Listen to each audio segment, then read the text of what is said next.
Londres, fin du XIXe siècle. Le monde de la magie de scène est en pleine effervescence. Robert Angier et Alfred Bordand sont deux jeunes magiciens prometteurs travaillant comme assistants pour le célèbre illusionniste Milton. Angier est élégant, charismatique, né dans une famille aisée. Il a tout, le charme, l'argent et l'amour de sa femme Julia, qui est également son assistante sur scène. Bordand est différent, obsédé, brillant mais socialement maladroit.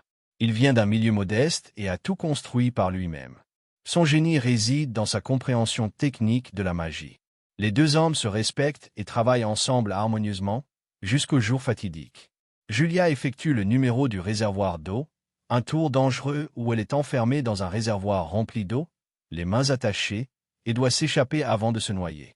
Le rôle de Bordand est crucial. Il doit attacher les cordes avec un nœud spécifique qui peut être défait rapidement. Ce soir-là, tout va mal. Bordand est distrait, préoccupé par ses propres problèmes. Il utilise le mauvais nœud. Julia entre dans le réservoir. L'eau monte. Elle essaie de défaire le nœud. Il ne se défait pas. Angier réalise trop tard. Il frappe le verre avec désespoir. Julia le regarde, terrifiée, l'eau montant au-dessus de sa tête. Mais au dernier moment, le nœud cède. Julia est libérée, remontée à la surface, inconsciente mais vivante. C'est ici que se trouve le point de rupture. Et si Julia survivait? Et si Julia ne mourait pas dans le réservoir? Et si elle survivait, mais découvrait des années plus tard que Bordand avait délibérément utilisé le mauvais nœud? Et si la vraie trahison n'était pas la tentative de meurtre, mais le mensonge qui a suivi? Julia est sauvée. Elle tousse l'eau de ses poumons, tremblante dans les bras d'Angier. Elle est vivante, mais elle n'est plus la même. Les semaines suivantes, Julia refuse de monter sur scène. Les cauchemars la hantent chaque nuit. Elle se réveille en suffoquant, croyant encore être sous l'eau. Angier est dévasté de voir sa femme souffrir.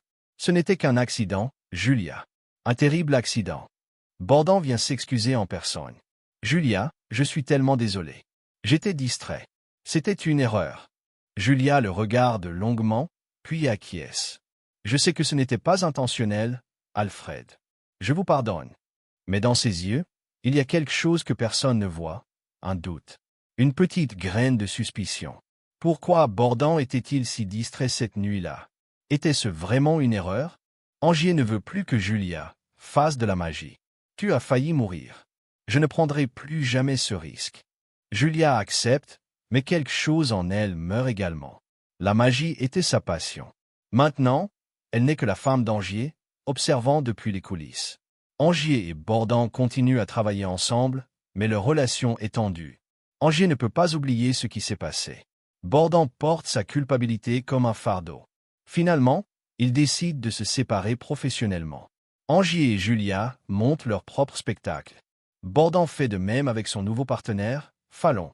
Les années passent. Les deux magiciens deviennent célèbres, chacun de leur côté. Ils se croisent parfois lors d'événements, échangeant des politesses glaciales. Julia semble avoir surmonté son traumatisme. Elle sourit, elle rit, elle soutient Angier dans sa carrière. Mais la nuit, elle fait toujours le même cauchemar. Et dans ce cauchemar, elle voit le visage de Bordand.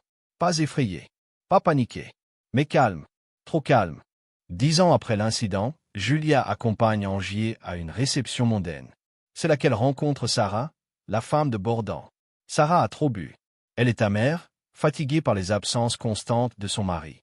Vous ne savez pas ce que c'est d'être mariée à un homme qui n'est jamais vraiment là, se plaint-elle. Julia compatit. Alfred a toujours été intense, obsédé par son article, son art. Sarah rit amèrement. Vous voulez dire son secret, le secret qu'il garde même de moi.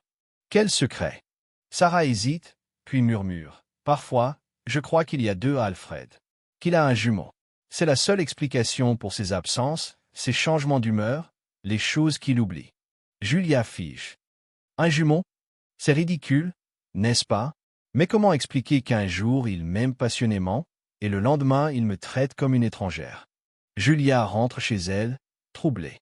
Si Bordand a un jumeau, s'ils se partagent une vie. Alors qui était dans les coulisses ce soir-là?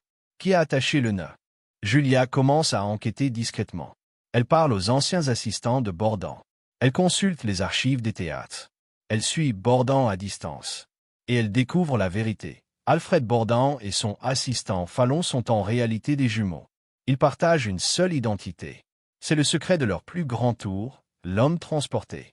Mais cette révélation en amène une autre, plus sombre. Julia retrouve le journal intime de l'un des jumeaux, abandonné dans un vieux théâtre. Les entrées datent de l'époque de l'incident. Elle lit, tremblante. J'ai utilisé le mauvais nœud ce soir. Mon frère dit que c'était un accident. Mais je me demande si c'était vraiment un accident. Angier devient trop bon, trop célèbre. Si Julien mourait, il serait détruit. Il abandonnerait. Et nous serions les meilleurs. Plus loin. Elle a survécu. Mon frère dit que c'est un soulagement.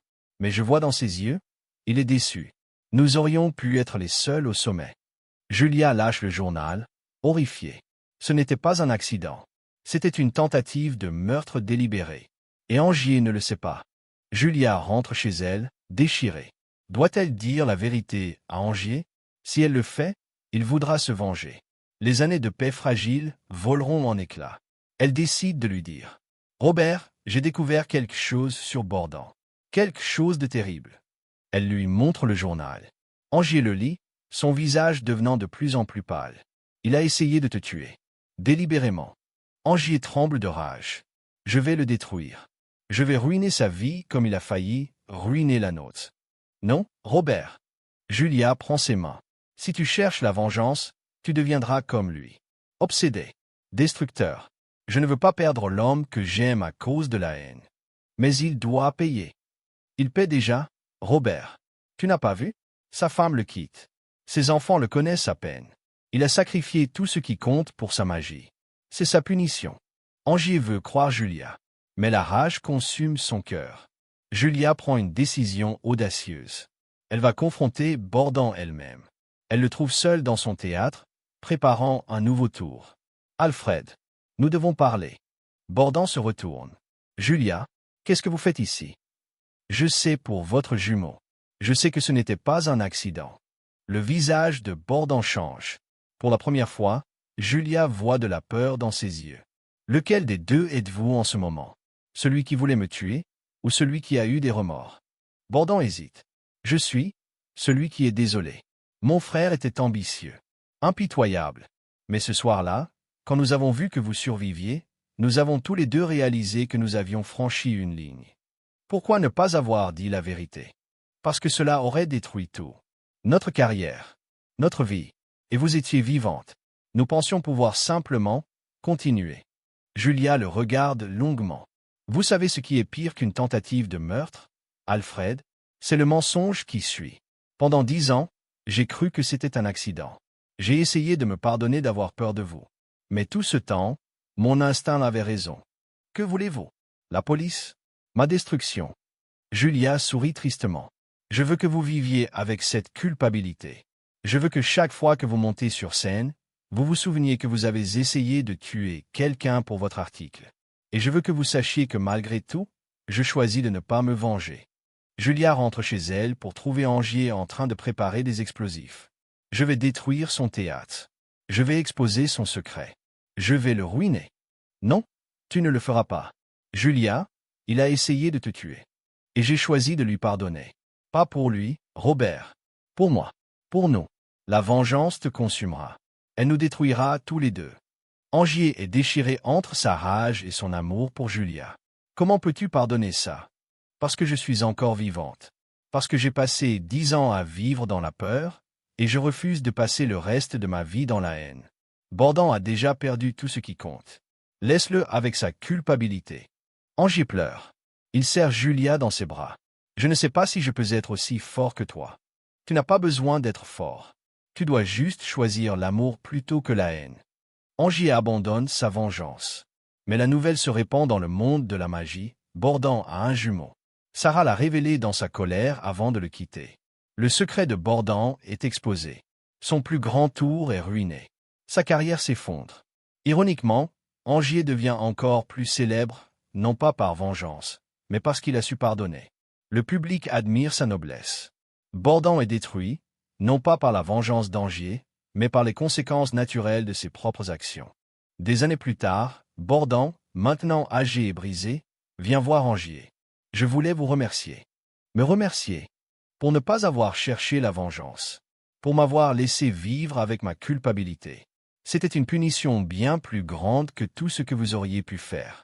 Angier regarde le vieil homme devant lui. Julia avait raison. La haine nous aurait détruits tous les deux. Votre femme est une personne remarquable. Oui, elle l'est. Bordant se lève pour partir, puis hésite. Mon frère, celui qui voulait que Julia meure, il est mort il y a 5 ans. Le cancer. Ces derniers mots ont été. Dis à Julia que je suis désolé. Angier acquiesce. Elle sait. Julia et Angier vieillissent ensemble. Leur amour n'a jamais faibli. Ils ouvrent une école de magie, enseignant aux jeunes magiciens non seulement l'art de l'illusion, mais aussi l'importance de l'intégrité. Un jour, un jeune étudiant demande « Madame Angier, comment êtes-vous devenue si sage ?» Julia sourit. « J'ai failli me noyer une fois. Quand j'ai survécu, j'ai réalisé que la vie est trop courte pour la gaspiller dans la haine. Et si la personne qui a failli vous tuer ne s'excusait jamais? Le pardon n'est pas pour l'autre personne. C'est pour vous-même. C'est choisir de ne pas laisser leur acte définir votre vie. » Le film se termine avec Julia et Angier sur scène pour leur dernier spectacle avant la retraite. Ils exécutent ensemble le tour du réservoir d'eau, le même tour qui a failli la tuer. Mais cette fois, c'est différent. Elle entre dans le réservoir en souriant. Elle défait le nœud facilement. Elle émerge, triomphante. La foule applaudit. Angier la serre dans ses bras. Dans les coulisses, un vieil homme regarde, c'est le jumeau survivant de Bordant. Il applaudit silencieusement, des larmes coulant sur son visage. Julia le voit. Elle lui fait un signe de tête. Un pardon silencieux. Une reconnaissance que tous peuvent changer. Dernière image, Julia et Angier saluant sous les applaudissements, la lumière brillante sur eux, symbolisant qu'ils ont choisi la lumière plutôt que l'obscurité.